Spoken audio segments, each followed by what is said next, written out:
So you're a first-time home buyer. Your son, your daughter calls you up. It says, hey mom, hey dad, I want to buy this house, this condo, this 2 to 4 unit, and I need your help. I don't need you to co-sign. I need a gift from you. I need you to help me with the down payment. So you immediately go, sure son, or no son, or sure daughter, or no daughter, right? You can call grandma, your brother, your uncle, your cousin, whatever. You call family, you ask them for a gift. My suggestion, if you're asking for a gift, a couple things. Number one, make sure you've already talked to a lender. You already know what you're pre-approved for. You already have seen the numbers, the down payment, the closing cost. You have an idea if you're gonna buy a house, a house, a condo, or a 2 to 4 unit. That's number one.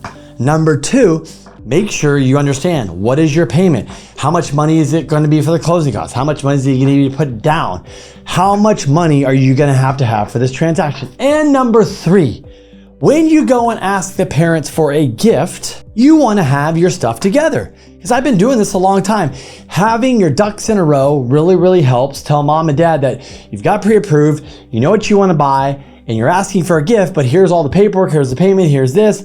And that's how you sell them, because you are selling your parents on believing in you and believing in you to buy a house and do the gift and the whole thing, right?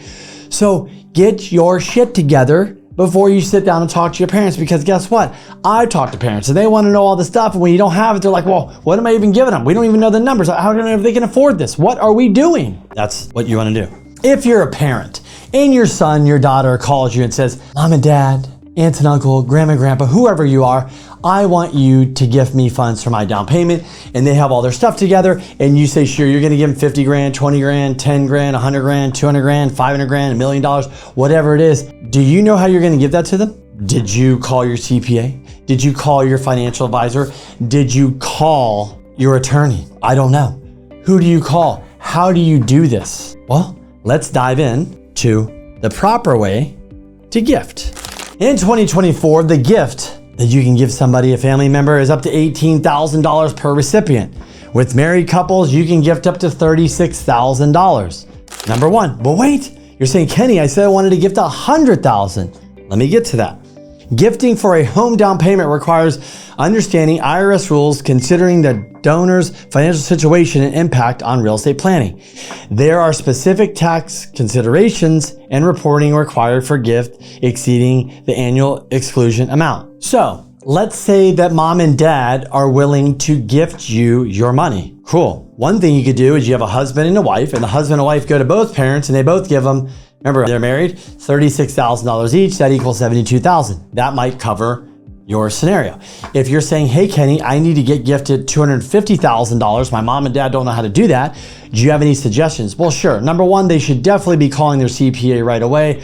I would probably, if you have a financial advisor, get them both involved just to make sure what accounts, where you're going to come from. Is it coming from your IRA, your 401k, your stocks, your savings, your checking, annuity, life insurance plan? Look, I'm listing stuff. You might go, Kenny, we're not going to take it from there. But call your CPA, call your financial advisor, number one. Number two, you also know that lifetime gift and estate tax exemptions. Let's read about it. The current U.S. transfer tax rules allow each individual to make lifetime gifts and request at the death up to basic exclusion amount.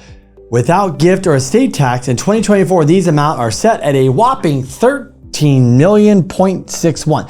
So if you want to give $1 million, $500,000, $300,000, what you would do over that, your CPA would most likely, your financial advisor or some type of tax attorney was probably going to say, hey, we're going to have to give it towards the lifetime gift, that exemption. We have clients do all the time. That is one way you could do that. If you make a gift that is larger than the annual exclusion, you are required to report the gift by filing IRS Form 709 at the same time your individual tax return, even if you will not owe gift taxes on the gift because you have not used up your $13.61 million lifetime exemption. You're still required to file the Form 709. The IRS will use your 409 to track your total gifts to your lifetime. If your gifts eventually reach a lifetime exemption limit, you would then be required to pay gift taxes on gifts greater than that exclusion. So let me give you the best way to now gift your child the money. Are you going to give your child a bag of cash?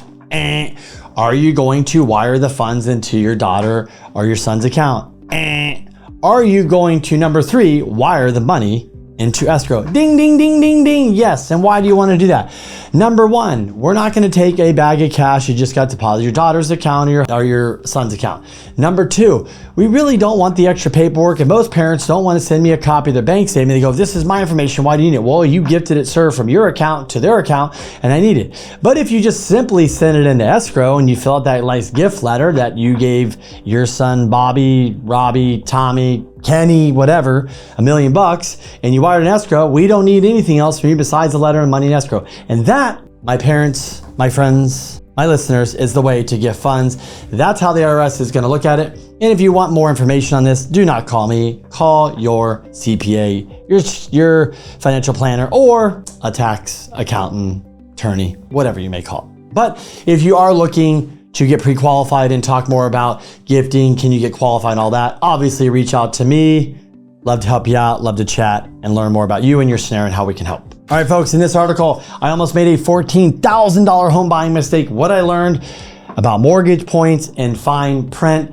Let's go to the article. This lovely couple bought their first home in 2022 during the hot summer seller's market. It was smooth sailing until it wasn't. We trusted recommendations from friends and family for our mortgage lender and real estate agent. We asked dozens of questions. How does the home buying process work? How much are we approved for? How much is a monthly payment? And finally, how much money do we need for closing costs? Based on the home's price, 30-year fixed rate, we budgeted to $18,000 in closing costs. Home buyers generally estimate anywhere from 1% to 6% of the total annual loan amount.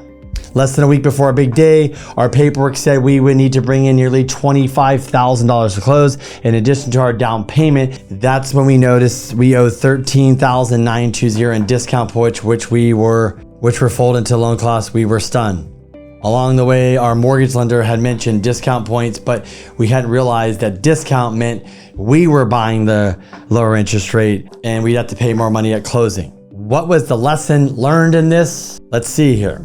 Let's go through what questions you should ask and how to avoid this to put yourself in a bad situation.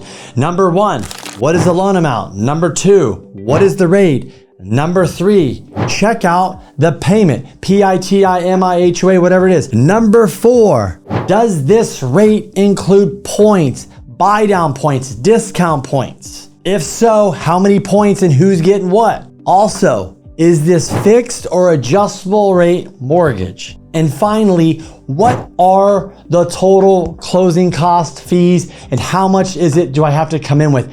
That is the number, folks, you want to know before you buy a house. What could change? Prepaid interest, rates and fees, because rates change daily. What else could change?